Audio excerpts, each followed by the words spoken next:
चबाने लगी होगी। मैं सच कहता हूँ, आज तक तुमने जितनी कहानियां सुनाई सब में बड़ी टीस थी। शहजादों के दुखड़े, रंग महल की आभागिन बेगमों के निष्फल प्रेम, करुण कथा और पीड़ा से भरी हुई कहानियां ही तुम्हें आती हैं। पर ऐसी हंसाने वाली कहानी और सुनाओ तो मैं अपने सामने ही बढ़िया शराब पिला सकता हूँ। शराबी ने कहा, सरकार, बूढ़ों से सुने हुए नवाबी के सोने से दिन, अमीरों की रंगरेलियां, दुखियों की दर्द भरी आहें, रंग महलों में घुट घुट कर मरने वाली बेगमें अपने आप सिर में चक्कर काटती रहती हैं। मैं उनकी पीड़ा से रोने लगता हूँ। अमीर कंगाल हो जाते हैं, बड़े बड़ों के घमंड चूर होकर धूल में मिल जाते हैं। तब भी दुनिया बड़ी पागल है। मैं उसके पागलपन को भुलाने के लिए शराब पीने लगता हूँ। सरकार, नहीं तो यह बुरी बला कौन अपने गले लगाता है। तो यहाँ पे शराबी जो है कि कहानी सुन के वो कहते हैं, ठाकुर साहब की तुम जो भी कहानी सुनाते हो वो बड़ी अच्छी कहानी होती है, हंसाने वाली। अब जैसे तुमने असफदल्ला की कहानी सुनाई कि उसने गरीब लड़की को भीख में क्या दे दिया, मोती दे दिए, और वो गरीब लड़की ने जिंदगी में मोती नहीं देखे थे। तो ये तो अमीर आदमी का बड़ापन था कि उसने एक उसकी हैसियत थी मोती देने की, उसने हीरे मोती जवाहरात जो है नामे वो भीख में दे सकता है, उसने दे दिए। लेकिन अब वो गरीब लड़की है, उसने कभी जिंदगी में देखा नहीं, वो चबाने लगी और थूक दिया कहकर वो हंसते हैं। फिर कहते हैं कि तुमने आज तक मुझे जितनी भी कहानी सुनाई है उनमें ज्यादातर दुख भरी कहानी है, और दुख भरी कहानियों में कौन से तुम शहजादों के दुखड़े कहानी सुनाते थे, तुम रंग महल में रहने वाली बदकिस्मत बेगमों की कहानी सुनाते थे, जिन बेगमों को शादी से पहले, बेगम बनने से पहले किसी से प्यार रहा होगा, लेकिन जो नवाब है, जो उस इलाके का जो राजा है, उसने क्या किया, उन बेगमों लड़कियों को जबरदस्ती उठाकर अपने साथ उसका निकाह करके उनको अपनी बेगम बना लिया और उनको अपने महल में कैद कर दिया। अब वो किसी से मिल नहीं सकती, किसी से मिलने, घर छोड़ के वो बाहर जा नहीं सकती, तो उनको कैद कर दिया और वहीं वो घुट घुट कर मर गई। तो ऐसे ही तुमने बहुत सारी असफल प्रेम की कहानी तुमने मुझे सुनाई है। वो दुख भरी बेगमें होती थी, महल में घुट घुट कर मर गई। शहजादों के दुखड़े, यानी शहजादों को भी किसी से प्रेम हुआ गरीब लड़की से, पर उनको उनके संग शादी करने की इजाजत नहीं थी, तो वो भी वैसे ही दुख भरे दुख लेकर वो भी जिंदगी भर जिंदा रहे। तो ऐसी तुमने कहानी सुनाई है और वो कहानी बहुत दुख भरी है, तो मुझे हंसाने वाली कहानी सुनाओ, जैसी कहानी तुमने उस लड़की की सुनाई और असफदुल्ला की सुनाई। तो शराबी कहता है कि सरकार, ये कहानी जो मैं सुना रहा हूँ ये मैंने अपने बड़े बूढ़ों से सुनी है, क्योंकि वो पढ़ा लिखा नहीं है, वो अनपढ़ है। तो कहता है मैंने अपने बड़े बूढ़ों से वो कहानियां सुनी है, और ये कहानियां जो है उसमें मुझे पता चला कि कैसे वो जो बेगमें थी वो रंग महल में कैद रहती थी और दिन रात दुख से, पीड़ा से वो तड़पती रहती थी और वहीं घुट घुट कर वो मर गई। और ये सारी कहानियां मेरे सिर में चक्कर काटती रहती हैं। उन दुखों को भुलाने के लिए मैं जो है शराब पीता हूँ, वरना ये बहुत बुरी चीज़ है। इस तरह की बातें कहता है। और उसके बाद नेक्स्ट पैराग्राफ में देखिए, वरना कहता है कि ये तो बहुत बुरी चीज़ है, इसे कोई गले लगाना पसंद नहीं करेगा। ठाकुर साहब ऊँगने लगे थे, अंगीठी में कोयला दहक रहा था, शराबी सर्दी से छिटवा जा रहा था, वह हाथ सेकने लगा। सहसा नींद में चौंकर ठाकुर साहब ने कहा, अच्छा जाओ, मुझे नींद लग रही है, वह देखो 1 रुपया पड़ा है, उठा लो और लल्लू को भेज दे जाओ। तो अब ठाकुर साहब को नींद आने लगी, क्योंकि सर्दी का मौसम में बहुत रात हो गई है। तो वो कहते हैं कि अच्छा ठीक है, तुम जाओ, 1 रुपया मैंने जो हमेशा उसको 1 रुपया देते हैं, वो 1 रुपया वो कहते हैं मैंने वहाँ रखा है, तुम उसे लेकर जा सकते हो। और जाते जाते वो कहते हैं कि मेरा नौकर है एक लल्लू उनका नौकर है और पेशे से वो जमादार है। तो वो कहते हैं कि मेरा नौकर है लल्लू, उसे मेरे पास भेज देना। अब शराबी ने वो रुपया उठा लिया, चुपचाप गया लल्लू को ढूंढने के लिए। लल्लू जो मेन गेट था, यानी वो जो बंगला था, उस बंगले का जो मेन गेट था, उस मेन गेट के पास एक कोठरी थी, यानी एक सिक्योरिटी गार्ड का जैसे कमरा होता है वो था, तो वो वहाँ पे वो रहता था। तो उधर गया उसे ढूंढते हुए, तो उधर से अभी पास ही पहुंचा था कि एक बच्चे के रोने की आवाज़ आई। लिखा है ठाकुर शराबी रुपया उठाकर धीरे से खिसका, तो लल्लू था ठाकुर साहब का जमादार। उसे खोजते हुए जब मैं फाटक पर बगल वाली कोठरी के पास पहुंचा, तो उसे सुकुमार कंठ से सिसकने का शब्द सुनाई पड़ा। वह खड़ा होकर सुनने लगा। तो लिखा है कि जैसे वो लल्लू की कोठरी के पास पहुंचा, तो एक सुकुमार कंठ के गले से सिसकने की आवाज सुनाई दी। तो यहाँ सुकुमार कंठ का मतलब क्या है कि किसी बच्चे के रोने की आवाज उसको सुनाई दी, और तब वो अंदर नहीं गया, बाहर खड़ा होकर वो सुनने लगा कि बच्चा क्यों रो रहा है। और वो जो लल्लू है वो बच्चे को डांट रहा था, तो वो खड़े होकर बाहर सुन रहा है। तो वो लल्लू नौकर जो है कहता है, तो सुअर रोता क्यों है? कुंवर साहब ने 2 ही तो लातें लगाई हैं, कुछ गोली तो नहीं मार दी, करकर स्वर में लल्लू बोल रहा। किंतु उत्तर में शिष्यों के साथ एक आध इंच की ही सुनाई पड़ रही थी। अब और भी कठोरता से लल्लू ने कहा, मधुआ जा सो रहे, नखरा न कर, नहीं देखूंगा तो खाल उधेड़ दूंगा, समझा ना। और शराबी चुपचाप सुन रहा था। बालक की सिसकी बढ़ने लगी। फिर उसे सुनाई पड़ा, ले अब भागता है कि नहीं, क्या मार खाने पर तुला है। भयभीत बालक बाहर चला आ रहा था। शराबी ने उसके छोटे से सुंदर गोरे मुंह को देखा। आंसू की बूंदें ढुलक रही थी। बड़े दुलार से उसका मुंह पोंछते हुए उसे लेकर वह फाटक से बाहर चला आया। 10 बज रहे थे, कड़ाके की सर्दी थी। दोनों चुपचाप चलने लगे। शराबी की मौन सहानुभूति को उस छोटे से सरल हृदय ने भी स्वीकार कर लिया। वह चुप हो गया। अभी वह तंग गली पर रुका ही था कि बालक के फिर से सिसकने की आहट उसे लगी। वह छिड़क कर बोल उठा, अब क्यों रोता है रे छोकरे। तो अब यहाँ पे क्या हुआ कि शराबी ने सुना कि वो जो नौकर है वो बच्चे को डांट रहा है। वो क्या कहता है कि तुम उसे गाली देता है, सुअर कहकर गाली देता है। वो कहता है कि तू रो क्यों रहा है, तुझे जो ठाकुर का जो बेटा है जो लखनऊ में पढ़ता था, उसका नाम यहाँ पे नहीं है, सिर्फ कुंवर साहब। कुंवर साहब कौन है, ये ठाकुर का बेटा। तो ठाकुर का बेटा है जो कुंवर साहब, उसने इस लड़के को मारा है। कैसे मारा है उसने, उसे 2 लात से मारा है। तो वो कहता है कि कुंवर साहब ने तुझे सिर्फ 2 लातें तो मारी, तो तू रो क्यों रहा है, गोली तो नहीं मारी है। और फिर उसे कहता है कि जाके, अब उसे नींद आ रही है, तो वो कहता है जाके जल्दी से सो जा, मुझे नींद आ रही है, और अगर मैं उठ गया तो वो लेटे लेटे डांट रहा है। तो वो कहता है अगर मैं उठ गया तो तुझे बहुत मारूंगा। तो लड़का फिर भी रोता रहता है। तो बोलता है अब तो चुप नहीं हो रहा है, अब मैं आऊँ क्या। तो वो लड़का डर जाता है क्योंकि एक बार उठ गया तो फिर ये भी मारेगा। अभी तो ठाकुर के बेटे नहीं मारा, अब ये भी मारेगा। तो ये सुनकर वो लड़का वहाँ से चुपचाप बाहर आता है। जब बाहर आता है तो शराबी देखता है कि वो लड़का जो है बहुत ही सुंदर लड़का है। छोटा सा बालक है, करीब कितने लिखा है इसमें, करीब 11-12 साल का लड़का है और बहुत गोरा है। उसके चेहरे पे आंखों से जो आंसू की बूंदें उसके गालों पे टपक रही होती हैं। तो शराबी जो है उस बच्चे से बहुत प्रभावित हो जाता है और उसके दिल में बहुत प्यार उमड़ जाता है। वो बहुत प्यार से उस बच्चे को जो है अपने साथ में लेता है, उसके आंसू पहुँचता है। आंसू पहुँच के उसे लेकर वो गेट से घर से बाहर आ जाता है। बाहर आता है तो बच्चा जो है वो समझ जाता है कि ये शराबी मुझसे बहुत प्यार कर रहा है, तो वो भी उसके साथ खामोशी से बाहर आ जाता है। अब बाहर आते हैं, बाहर पूरी सड़कें सुनसान है, सब अपने अपने घरों में जाकर सो गए हैं और अब सिर्फ सड़क पे शराबी और वो बालक ही चल रहे होते हैं।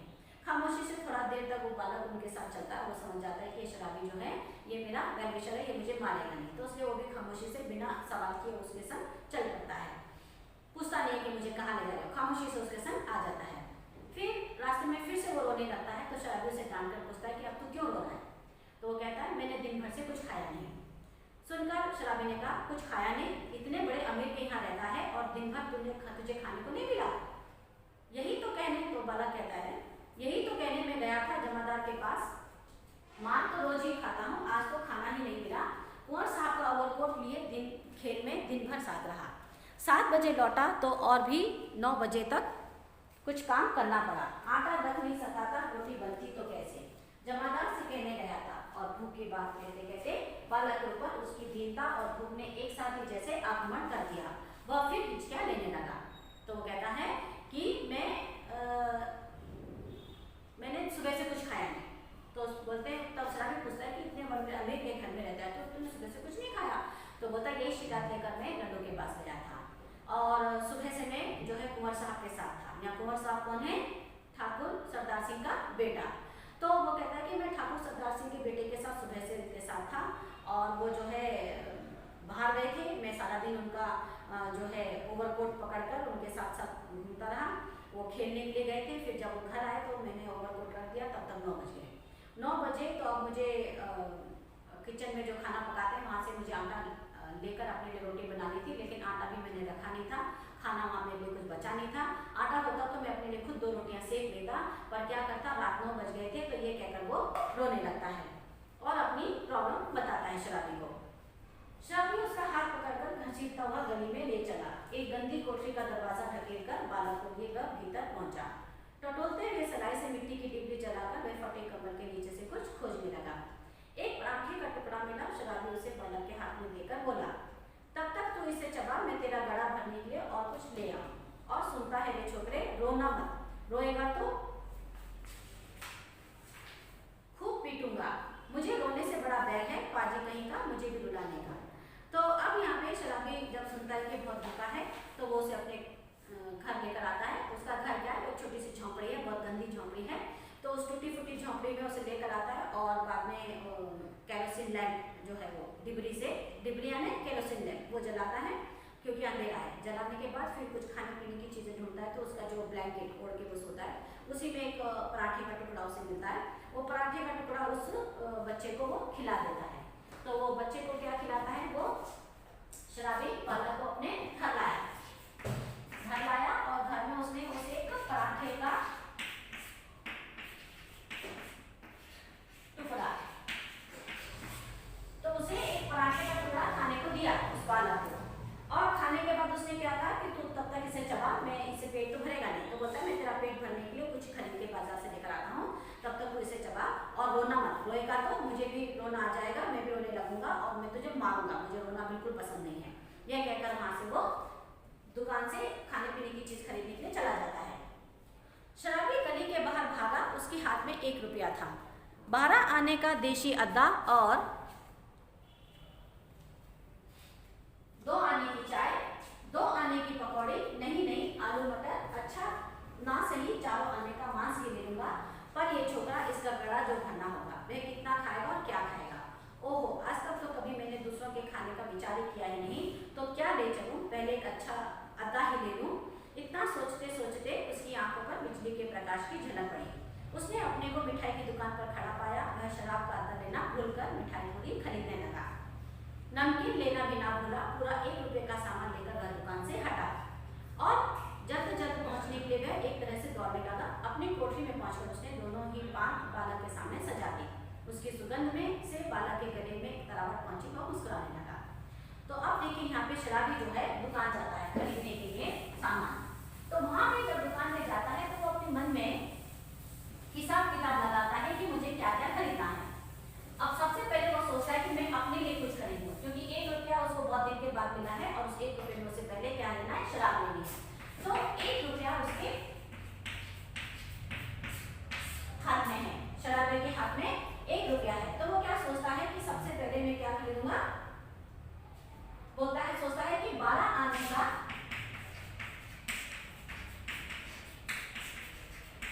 देशी अद्दा, 12 आने का देशी अद्दा लूंगा और 2 आने की चाय। तो ये पहले वो सोचता है, फिर सोचता है नहीं, ये पहले तो सोचता है 12 आने का अद्दा, ये तो फिक्स है, ये लूंगा। फिर सोचता है 2 आने की चाय ले लूंगा। फिर सोचता है नहीं, पकौड़ी ले लूंगा। फिर सोचता है नहीं, आलू मटर। तो इस तरह से हिसाब लगाता है कि मैं 12 आने का देशी अद्दा है अपने लिए पहले 1 रुपये में से जो 12 आने होते हैं उससे तो शराब ले लेगा, बाकी बचे 2 आने में से चाय, पकौड़ी या आलू मटर वो खरीदेगा। फिर बाद में सोचता है कि अरे मुझे इस लड़के का पेट भी तो भरना है, तो पहले तो अपने लिए 2 आने में सामान खाने पीने का खरीद लेता था, 12 आने शराब ले लेता था। अब मुझे इस लड़के का पेट भरना है तो मुझे ज़्यादा चीज़ें लेनी होगी। तो फिर सोचता है कि नहीं, ये कितना खाएगा, तो बहुत थोड़ा सा खाएगा, 2 आने में जो आएगा उसमें हम दोनों मिलकर खा लेंगे। ये सोचते सोचते वो जाता है तो उसको क्या है, एक मिठाई की दुकान नजर आती है। तो शराबी जो है एक मिठाई की दुकान में गया। तो मिठाई की दुकान में गया तो वो अपनी शराब खरीदना भूल गया और उसने क्या किया, वहां से पहले उसने मिठाई पूरी खरीदी। उसने क्या क्या खरीदा, मिठाई, पूरी और नमकीन। तो उसने वहां से मिठाई पूरी खरीदी, नमकीन भी ली और इस तरह से 1 रुपये में इतना ही सामान आया, शराब नहीं आई। तो इतना ही सिर्फ सामान आया पूरा 1 रुपये में। वो चीजें उसने खरीदी और खरीदने के बाद वो अब अपने घर के लिए रवाना हो गया। और जाकर उसने जो खाने पीने का सामान था, वो पत्ते के जो दोने बनाते ना, दोना बोलते से, यानी पत्ते के बॉल, प्लेट के पत्तों से बॉल भी बनाते हैं, प्लेट भी बनाते हैं। तो उसमें वो पूरा खाने पीने का सामान लेकर आता है और लाके बच्चे के सामने रख देता है। तो बच्चा जब उसको देखता है तो उसमें से जो खुशबू आती है, उस खुशबू को सुनकर वो मुस्कुराने लगता है। अब उसके चेहरे पर मुस्कुराहट आई। तब से वो रो रहा था, भूखा था इसलिए, लेकिन अब खाना देखकर उसको एक तसल्ली हो गई कि अब मैं खाना खा लूंगा, मेरी भूख शांत हो जाएगी। तो वो मुस्कुराने लगा। तो शराबी ने मिट्टी की गगरी से पानी उड़ेलते हुए कहा, नटखट कहीं का हंसता है, सौंधी बात नाक में पहुंची ना, ले खूब ठूंस कर खा ले। और फिर रोया की पिटा। तो कहता है, अच्छा आप हंस रहे हो, तब तो रो रहे थे, क्योंकि खुशबू, खाने की खुशबू देख सुनकर तुम हंस रहे हो, तब रो रहे थे। लो अब पेट भर के खा लो, अब रोना मत, मारूंगा। दोनों ने बहुत दिन पर मिलने वाले दो मित्रों की तरह साथ बैठकर भरपेट खाया। सीधी जगह में सोते हुए बालक ने शराबी का पुराना कोट ओढ़ लिया। जब उसे नींद आ गई तो शराबी भी कंबल तान कर बड़बड़ाने लगा। सोचा था आज 7 दिन पर भरपेट पीकर सोऊंगा, लेकिन ये छोटा सा रोना बाजी न जाने कहाँ से आता। तो अब क्या है, दोनों बैठकर खाने लगे। मिठाई पूरी लेकर आया था, नमकीन लाया था, दोनों मिलकर खूब पेट भर के खाया। ऐसा लग ही नहीं रहा था कि शराबी कितने दिन के बाद उस बालक के साथ आया है। उस बालक को देख के भी नहीं लग रहा था कि वो जिंदगी में पहली बार शराबी से मिला है। दोनों बहुत ही क्लोज फ्रेंड की तरह बैठकर वो खाते हैं। और खाने के बाद लड़का जो है वो तो शराबी का जो पुराना कोट था उसे ओढ़कर वो सो जाता है। और शराबी जो है वो कम्बल ओढ़ के लेटता है, लेकिन उसे नींद नहीं आती, क्योंकि इतने दिन से वो सोच रहा था कि मेरे को पैसा मिलेगा तो मैं शराब पीऊंगा, लेकिन आज मुझे पीने को नहीं मिला। पेट भर के मुझे खाने को मिल गया है, लेकिन शराब नहीं मिली। तो वो बड़बड़ाता है कि पता नहीं कहाँ से मेरी जिंदगी में लड़का आ गया, अगर ये नहीं आता तो आज वो अपने दिल की पूरी हसरतें पूरी कर लेता, लेकिन आज ऐसा नहीं हो सका। ये सोच कर वो बड़बड़ाने लगता है और ऐसे उसकी रात बीत जाती है।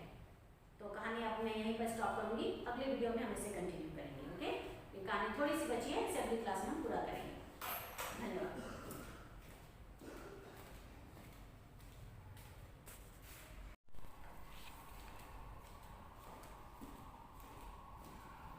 नमस्कार, हिंदी क्लास में फर्स्ट पीयूसी वालों का स्वागत है। तो हम जो है मधुआ लेसन कर रहे थे और ये लेसन में अभी 2 वीडियो इसमें हो चुके हैं, ये तीसरा वीडियो है और इसमें हमारी कहानी पूरी खत्म हो जाएगी। तो पेज नंबर 143, पेज नंबर 143 से हम करेंगे। पेज नंबर 143 में लास्ट पैराग्राफ। तो इसमें हमने पढ़ा था कि शराबी जो है कंबल ओढ़कर लेट जाता, लेकिन उसे नींद नहीं आती, क्योंकि उसको पीने को नहीं मिला है। जो पैसे 1 रुपये मिले उसमें पूरा खाने पीने का सामान खरीद लिया था उसने, और वो उसने लड़के के साथ मिलकर खाया था। तो दोनों लड़के और वो शराबी बैठकर खाते हैं। एक लास्ट पैराग्राफ देखिए, पेज नंबर 143। एक चिंतापूर्ण आलोक में आज पहले शराबी ने आंख खोलकर एक कोठरी में बिखरी हुई दारिद्र्य की भूमि को देखा, और देखा उस घुटनी से ठुड्डी लगाए हुए नीली बालक को। उसने तिलमिलाकर मन ही मन प्रश्न किया, किसने ऐसे सुकुमार फूल को कष्ट के देने के लिए निर्दयता की सृष्टि की है। आहारी नियति, तब उसको लेकर मुझे घर बारी बनना पड़ेगा। दुर्भाग्य जिसे मैंने कभी सोचा भी ना था।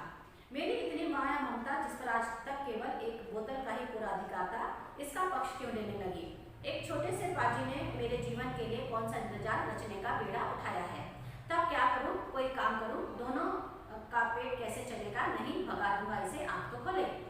तो अब शराबी जो है रात भर लेटा रहता है और सुबह होती है, जब सूरज की रोशनी उसकी झोंपड़ी में आती है तो उस सूरज की रोशनी में वो देखता है छोटा सा बालक जो है सोया हुआ है, और उस भोले भाले चेहरे को देखकर शराबी को बहुत दुख होता है। सोचता है कि इस बच्चे को किसने इस तरह से गरीबी में ठोकरें खाने के लिए, दर की ठोकरें खाने के लिए निकाल दिया है। कौन है ऐसे माता पिता जिन्होंने इसे दर की ठोकर खाने के लिए निकाल दिया है। और फिर बाद में सोचता है कि मुझे आज तक अपनी जिंदगी में किसी से माया ममता नहीं थी, यानी प्रेम, किसी से प्रेम मोहब्बत नहीं था, सिर्फ मुझे अपने शराब से प्रेम था। लेकिन आज ये बच्चा मेरी जिंदगी में आ गया है और अब मुझे इससे प्रेम होने लगा है, और इसके लिए मुझे अब क्या है, फिर से एक घरबारी बनना पड़ेगा, फैमिली मैन बनना पड़ेगा, और मुझे मेहनत करना पड़ेगा ताकि मैं इसका पेट भर सकूँ। तो फिर सोचता है कि नहीं, ऐसा मैं नहीं कर सकता, ये मेरे से नहीं होगा। मैं इस लड़के को जब उठेगा सोगा तो मेरे से जाने के लिए कह दूंगा। बालक अंगड़ाई ले रहा था, वह उठ बैठा। शराबी ने कहा, ले उठ, कुछ खा ले, अभी रात का बचा हुआ है, और अपनी रात देख, तेरा नाम क्या है रे। बालक ने सहज हंसी हंसकर कहा, मधुआ, भला मुँह हाथ भी ना धो, खाने लगो, और जाऊंगा कहाँ। आहा, कहाँ बताऊं इसे कि चला जाए, कह दूं कि भाड़ में जा, किंतु वह आज तक दुख की भट्टी में जलता ही तो रहा है। तो वह चुपचाप घर से झल्लाकर सोचता हुआ निकला कि पाजी अब यहाँ लौटूंगा ही नहीं, तो ही इस कोठरी में रहे। शराबी घर से निकला। गोमती किनारे पहुंचने पर उसे स्मरण हुआ वह कितनी बातें सोचता जा रहा था, पर कुछ भी सोच ना सका। हाथ में धोने लगा, उजली धूप निकल आई थी। वह चुपचाप गोमती की धारा को देख रहा था।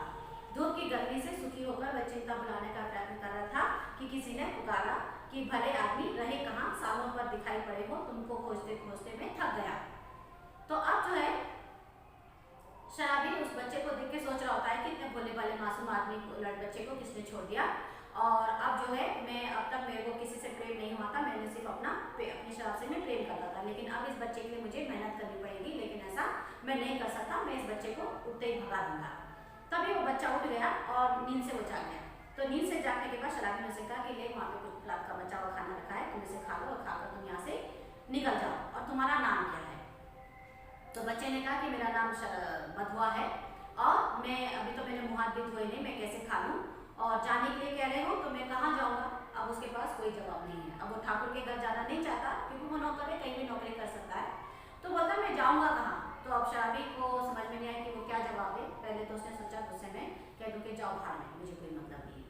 फिर सोचता है कि कैसे कह सकता हूँ, क्योंकि जहाँ पे वो था वहाँ पे उसको मार पड़ती थी, खाने को नहीं मिलता था, इसलिए उसे वहाँ पे दोबारा जाने के लिए तो नहीं कह सकता है। तो वो कहता है ठीक है, और उस लड़के को वहीं पे छोड़ देता है, खुद बाहर आ जाता है और सोचता है इसे मैं यही झोपड़ी में रहने दूंगा और मैं कहीं और चला जाता हूँ, जब मैं नहीं लौटूंगा तो मेरा पीछा भी इससे छूट जाएगा। और इस तरह से सोचते सोचते वह नदी के किनारे आ जाता है, वही उसकी फेवरेट नदी है गोमती नदी, वहाँ पे आ जाता है। और वहाँ पे धूप निकली होती है, गर्मी सर्दी के मौसम में उसे धूप बहुत अच्छी लगती है, चुपचाप वहाँ पे टहलता रहता है। उसे कुछ भी समझ नहीं आता कि मैं क्या करूँ, बहुत सोच रहा है लड़के से कैसे पीछा छुड़ाऊँ, लेकिन वो समझ नहीं पाता। तभी कोई उसे आवाज़ देता है, और एक आदमी कहता है कि अरे भरे आदमी कहाँ हो, तुमको मैं ढूंढते ढूंढते थक गया हूँ। शराबी ने चौंक कर देखा, वह कोई जान पहचान का तो मालूम होता था, पर वह नहीं ये ठीक ठीक जान न सका। उसने फिर कहा तुम ही से कह रहा हूँ, सुनते हो, उठा ले जाओ अपने सान भरने की कल, नहीं तो सड़क पर फेंक दूंगा। एक ही तो कोठरी है जिसका मैं 2 रुपये किराया देता हूँ, उसमें क्या मुझे अपना कुछ रखने के लिए नहीं है? तो अब जो है एक परिचित व्यक्ति, शराबी को कहाँ मिलता है? गोमती नदी के किनारे। तो गोमती नदी के किनारे परिचित व्यक्ति मिलता है और वो कहता है कि तुम कहाँ हो, मैं तुम्हें पुकारा हूँ, इतने दिन से तुम कहाँ थे, और तुमने मेरे घर में एक मशीन रखी थी, उस मशीन का नाम क्या है? सान भरने की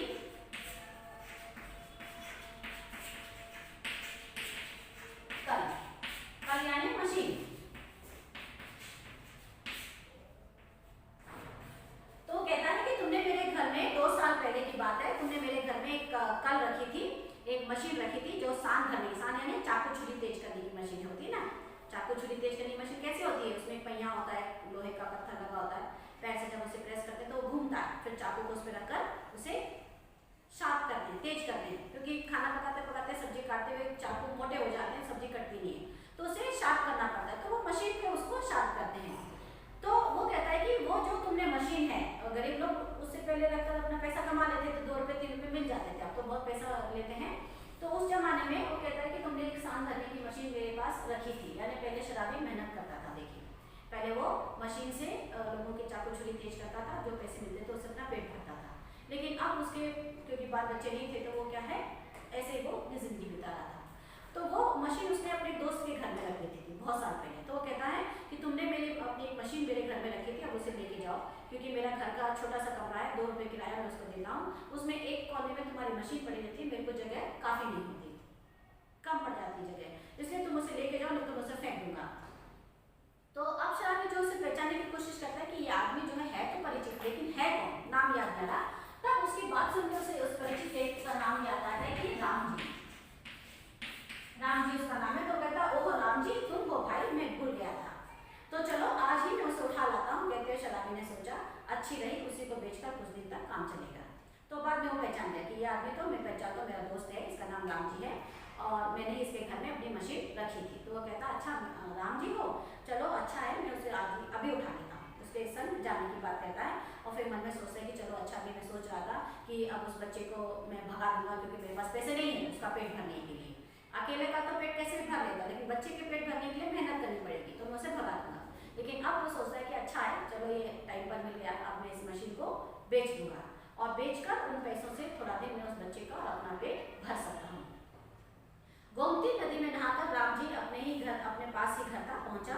शराबी को कल देते उसने कहा ले जाओ, किसी तरह मेरा पेट इससे छूटे।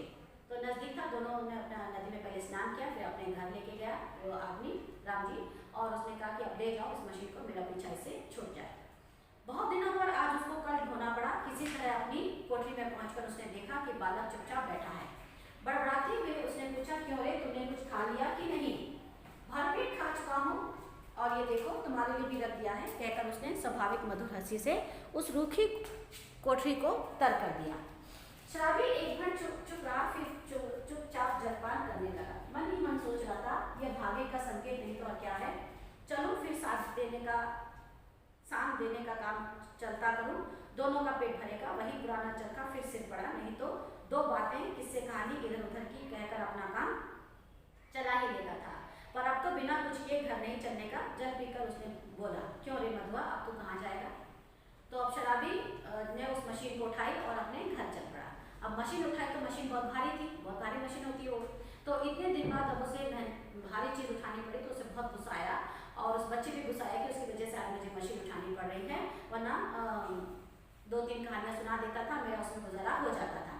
तो घर आया मशीन लेकर तो देखा वो लड़का तो बैठा है, वो तो गया ही नहीं। इसने सोचा था कि मैं नहीं लौटूंगा, दोपहर तक शाम तक तो ये बच्चा अपने वापस पुरानी जगह पर चला जाएगा, लेकिन वो वहीं बैठा है। तो उसने देखकर पूछा कि क्यों रे, तूने कुछ खाया कि नहीं? तो लड़के ने कहा कि मैंने तो पेट भर के खा लिया, देखो तुम्हारे लिए भी मैंने बचा के रखा है। तो बच्चा देखिए कितना समझदार है, उसने उस शराबी के लिए भी थोड़ा सा बचा के रखा है और हंसता है। तो अब पहली बार उसके शराबी के झोंपड़ी में किसी बच्चे की हंसने की आवाज़ सुनाई देती है। फिर शराबी भी चुपचाप खा लेता है, खा के पानी पीता है और खाते खाते वो अपना फ्यूचर प्लान करता है, भविष्य के बारे में सोचता है और सोचता है कि ये शायद भगवान की तरफ से भेजा हुआ लड़का है, मेरी ज़िंदगी में आया है और इसलिए आया है कि अब जो है मैं कहानी सुनाकर नहीं, मेहनत मजदूरी करके अपना और इसका पेट भरूँ। तो जब तक ये नहीं था कैसे भी गुजारा हो जाता था, एक कहानी सुनाता था, 1 रुपया मिल जाता था और उसके बाद 1 हफ्ते तक मैं आराम से ज़िंदगी बिताता था। लेकिन अब ऐसा नहीं चलेगा। तो वो पूछता है लड़के से, क्यों रे मधुआ, अब तू कहाँ जाएगा? उसे पूछता है, अब तू कहाँ जाएगा? कहीं नहीं। लड़का बोलता है मैं कहीं नहीं जाऊँगा, यानी उसके साथ ही रहेगा। यह लो, तो फिर यहाँ क्या जमा गड़ी है कि मैं खोद खोद कर तुझे मिठाई खिलाता रहूँगा? तो शराबी बोलता है कि फिर तुम कहीं नहीं जाओगे तो क्या मेरे पास आओगे? मेरे पास इतना पैसा कहाँ है? कोई दौलत मैंने ज़मीन के अंदर थोड़ी गाड़ के रखी है कि मैं उसमें से थोड़ा थोड़ा निकालता रहूँगा और तुम्हें बैठा कर खिलाता रहूँगा। तो लड़के ने कहा तो कोई काम करना चाहिए। अब लड़का देखिए बैठ कर खाना पसंद नहीं करता, वो कहता है तो कोई काम करो ना। करेगा? शराबी ने पूछा। जो कहो वो काम। अच्छा, तो आज से मेरे साथ साथ घूमना पड़ेगा। यह कल तेरे लिए ही लाया हूँ, कल आज से तुझे शाम देना सिखाऊंगा और कहाँ इसका कुछ ठिकाना नहीं है, पेड़ के नीचे ला बता सकेगा ना? तो वो शराबी कहता है तो ठीक है, तू मेहनत करेगा? हाँ करूँगा, जो कहो वो काम मैं करने के लिए तैयार हूँ। तो सुनकर शराबी कहता है तो ठीक है, आज से तुझे मेरे साथ घूमना पड़ेगा, क्योंकि चाकू छुरी तेज करने के लिए तो हर गांव में जाना पड़ेगा, हर एक आदमी के इंसान के घरों के आगे से आवाज़ लगाते हुए जाना पड़ेगा। तो इस गांव में से फिर दूसरे गांव, तीसरे गांव ऐसे जाना पड़ेगा। तो और ये मशीन जो है उठा के हमें फिरना पड़ेगा। तो क्या मेरे संग चलेगा? और रात बिताने के लिए वापस बार बार घर नहीं आ सकते, हम किसी पेड़ के नीचे भी सोना पड़ सकता है। तो क्या तू इसके लिए तैयार है? शराबी ने उससे पूछा कि किसी पेड़ के नीचे बैठ सोने के लिए भी तैयार है क्या? कहीं भी रहूँगा पर उस ठाकुर की नौकरी नहीं करूँगा। शराबी ने एक बार स्थिर दृष्टि से उसे देखा, बालक की आंखें दृढ़ निश्चय की सौगंध खा रही थी। तो लड़के ने कह दिया कि कहीं भी सोना पड़े मैं तैयार हूँ, लेकिन मैं फिर से वहाँ उस घर में नहीं जाऊँगा। तो चौंका शराबी ने देखा लड़का तो बहुत ही हिम्मत वाला है और बहुत ही दृढ़ निश्चय है, एक बार जो सोच लेता वही वो करता है, बहुत स्वाभिमानी है, उसमें सेल्फ रेस्पेक्ट बहुत ज़्यादा है कि जिस घर में मार पड़ी है वो दोबारा वहाँ नहीं जाएगा। तो वो क्या देखता है, उसे देख कर पता चलता है लड़का तो बहुत ही दृढ़ निश्चय वाला है और वो कसम खा रहा है कि हवा नहीं जाऊँगा। शराबी ने मन ही मन कहा, बेटे बैठे बिठा ये हत्या कहाँ से मिली? अब तो शराब ना पीने की मुझे भी सौगंध लेनी पड़ेगी। तो शराबी सोचता है कि लड़का जब मेहनत करने के लिए अपने मन में दृढ़ निश्चय कर रहा है तो अब मुझे भी एक दृढ़ निश्चय करना पड़ेगा कि आज से मैं शराब नहीं पीऊँगा, क्योंकि शराब में बहुत पैसा खर्च होता है। अब देखिए 1 रुपये में से 14 आने थे, 14 आने में से वो 2 आने 12 आने की तो शराब ही आ रही थी और 2 आने में खाना, तो पैसा सबसे ज़्यादा किसमें खर्च हो रहा था? शराब पर। तो अब वो शराब पे पैसा खर्च नहीं कर सकता क्योंकि अपने 2 लोगों का पेट भरना है। तो इसलिए बोलता है कि मैंने इस लड़के को घर बैठे बुला लिया, मेरी मुसीबत आ गई है, अब मुझे भी कसम खाना पड़ेगा कि आज से मैं शराब नहीं पीऊँगा और मैं मेहनत करके अपना पेट भरूँगा। वह साथ ले जाने वाली वस्तुओं को बटोरने लगा, एक गट्ठर और एक दूसरा कल और 2 बोझ हुए। शराबी ने पूछा तो किसे उठाएगा? जिसे कहो। तो अब शराबी सामान पैकिंग शुरू कर देता, क्योंकि अब इस घर में उसे कितने दिनों के बाद लौटना है मालूम नहीं है। तो क्या क्या कपड़े लगते हैं, खाने पीने के जो बर्तन चाहिए वो सब एक कपड़े में, चादर में बांधता है और एक इस तरह से सामान की एक पोटली बन जाती है और एक मशीन है। अब 2 सामान है दोनों में से पूछता है कि तुम कौन सा उठाओगे, तो कहता है तुम जो कहो वो मैं उठा लूँगा। मशीन तो भारी है, उसे शराबी उठाना है, लड़का कपड़े का बैग उठाएगा, लेकिन फिर भी वो खुद नहीं बोलता, वो कहता है जो तुम कहोगे मैं उठा लूँगा। अच्छा तेरा बाप अगर मुझे पकड़े तो, शराबी ने पूछा। बच्चे ने कहा कोई नहीं पकड़ेगा, चलो भी मेरा बाप कभी का मर गया है। शराबी आश्चर्य से उसका मुंह देखता हुआ कल उठाकर खड़ा हो गया। बालक ने गठरी डाली, दोनों कोठरी से छोड़कर चल पड़े। तो लड़के से फिर अब उसने पूछा कि अब तुम तो मेरे समझा रहे हो, अगर तुम्हारे पिताजी आ गए और उन्होंने मुझे पकड़ा कि मेरे बेटे को कहाँ लेके जा रहे हो, तो वो कहता है कि नहीं नहीं मेरे को तुम्हें कोई नहीं रोकेगा, क्योंकि मेरे पिता की जो है मौत हो गई है। तो लड़का जब ये बात कहता है तो उसके चेहरे पे कोई दुख नजर नहीं आता। शराबी बहुत आश्चर्य से उसे देखता है कि लड़का कितना हिम्मत वाला है, इतनी बड़ी बात भी वो इतनी आसानी से कह रहा है। और इसके बाद दोनों चल पड़ते हैं। शराबी मशीन उठाकर अपने कंधे पे रखता है और बड़ा लड़का जो है वो कपड़े का जो गठरी है उसे अपने कंधे पर रख लेता है और दोनों वहाँ से निकल पड़ते हैं। तो दोनों अब कहानी यहाँ पे समाप्त हो जाती है और इस तरह से हमें पता चलता है कि ये कहानी में जो है वो लड़का, एक छोटा सा लड़का शराबी की जिंदगी में एक बहुत बड़ा चेंजेस लेकर आता है। क्या चेंजेस लेकर आता है कि शराबी को मेहनत करना सिखा देता है। ऐसे नहीं कि मुफ्त में बैठ कर खाओ, किसी से 1 रुपया ले लिया और आराम से जिंदगी जी रहे हैं, और तो ये सिखा देता है मेहनत करना। और दूसरा क्या है, उसे शराब नहीं पीनी, तो उसकी शराब छुड़वा देता है उस बच्चे को। तो मुँह से खुद कहता नहीं है, शराबी खुद डिसाइड करता है कि उसे शराब नहीं पीनी है, लेकिन ये भी होता है उस लड़की की वजह से। तो इस तरह से एक उस बालक के आने से शराबी की जिंदगी में बहुत बड़ा परिवर्तन आता है। और वो परिवर्तन क्या है कि शराबी सुधर जाता है, शराब नहीं पीने की कसम खाता है और साथ में मेहनत करना वो शुरू कर देता है। ठीक है, तो ये कहानी यहाँ पे समाप्त हुई। अब अगली क्लास में हम इसके नोट्स करेंगे। आज के इस वीडियो में इतना ही काफ़ी है और नोट्स के लिए अगला वीडियो बनाएंगे हम। Thank you.